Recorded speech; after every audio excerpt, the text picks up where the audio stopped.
আসসালামু আলাইকুম সম্মানিত অ্যাসোসিয়েটস, আশা করি আপনারা সবাই অনেক ভালো আছেন। সকলের অবগতির কারণে জানানো যাচ্ছে যে নানান জল্পনা কল্পনার মধ্য দিয়ে অবশেষে মালয়েশিয়া শ্রমবাজার উন্মুক্ত হতে যাচ্ছে এবং 1 আগস্ট হতেই মালয়েশিয়ায় কোটা আবেদন প্রক্রিয়া চালু হয়েছে। কোম্পানিগুলো তাদের কতজন কর্মীর চাহিদা আছে তার যথাযথ উপযুক্ত প্রমাণ দেখিয়ে মালয়েশিয়ার কর্তৃক নিয়ন্ত্রিত FWCMS ওয়েবসাইটে তারা আবেদন করতে পারছে। সকলেই অবশ্যই জানেন যে গত 4 আগস্ট মালয়েশিয়ায় একটি প্রতিনিধি দল বাংলাদেশে এসেছেন তারা এই বিষয়টিকে চূড়ান্ত পর্যায়ে নিয়ে যাওয়ার জন্য।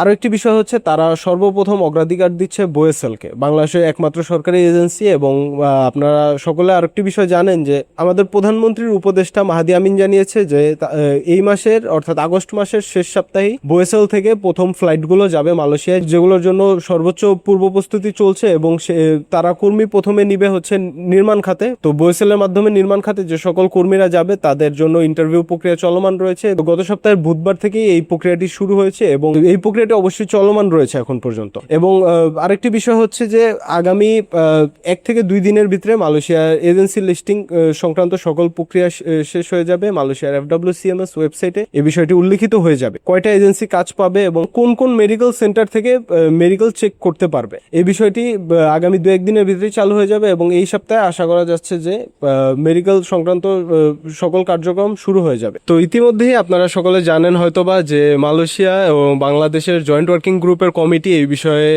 বৈঠক করছে এবং আশা করা যাচ্ছে 1 থেকে 2 দিনের ভিতর, সর্বোচ্চ 1 থেকে 2 দিনের ভিতর এই বিষয়টি একদম চূড়ান্তভাবে সকলের সামনে উন্মোচন করা হবে। একটি কথা জানিয়ে রাখা ভালো যে এবার মালয়েশিয়ায় খুব সীমিত সংখ্যক কর্মী নিয়োগ নেওয়া হবে এবং যেহেতু প্রবাসীগামী বাংলাদেশিদের জন্য মালয়েশিয়া একটি অন্যতম পছন্দের স্থান, বিগত 1.5 বছর ধরে নানান জল্পনা কল্পনা যেহেতু খুলবে করে খোলা হচ্ছে না, তো এই কারণে সকল মানুষের এই দিকে অনেকটা ঝোঁক রয়েছে এবং সীমিত সংখ্যক কর্মী নিয়োগ নেওয়া হবে। তো যারা মালয়েশিয়া যেতে ইচ্ছুক, সার্ভিস সেক্টর, ফ্যাক্টরি, কনস্ট্রাকশন খাতে যারা যেতে ইচ্ছুক অবশ্যই যোগাযোগ করবেন আমাদের সাথে। আপনারা এখন পর্যন্ত কারোর সাথে অর্থ লেনদেন থেকে অবশ্যই বিরত থাকবেন। কোন কোন এজেন্সি থেকে কর্মী নেওয়া হবে, কোন কোন মেডিকেল সেন্টার থেকে মেডিকেল করানো হবে, এই বিষয়টি যেহেতু চূড়ান্ত করা হয়নি তাই বলছি কেউ অর্থ লেনদেন থেকে বিরত থাকবেন। তো আপনারা অবশ্যই আপনাদের পছন্দের যে সকল এজেন্সি আছে বা যেখানে আপনারা দিয়ে পাসপোর্ট জমা দিয়ে স্বাচ্ছন্দ্য বোধ করেন সেখানে পাসপোর্ট দিবেন। আমি জোর করছি না যে আপনি আমাদের কাছে পাসপোর্ট জমা দেন, কিন্তু পাসপোর্ট জমা দেওয়ার পূর্বে আপনারা অবশ্যই একটি বিষয় থেকে নিশ্চিত থাকবেন যে মালয়েশিয়ার FWCMS যে অনলাইন পোর্টাল রয়েছে, যে অনলাইন ওয়েবসাইট রয়েছে, সেই অনলাইনে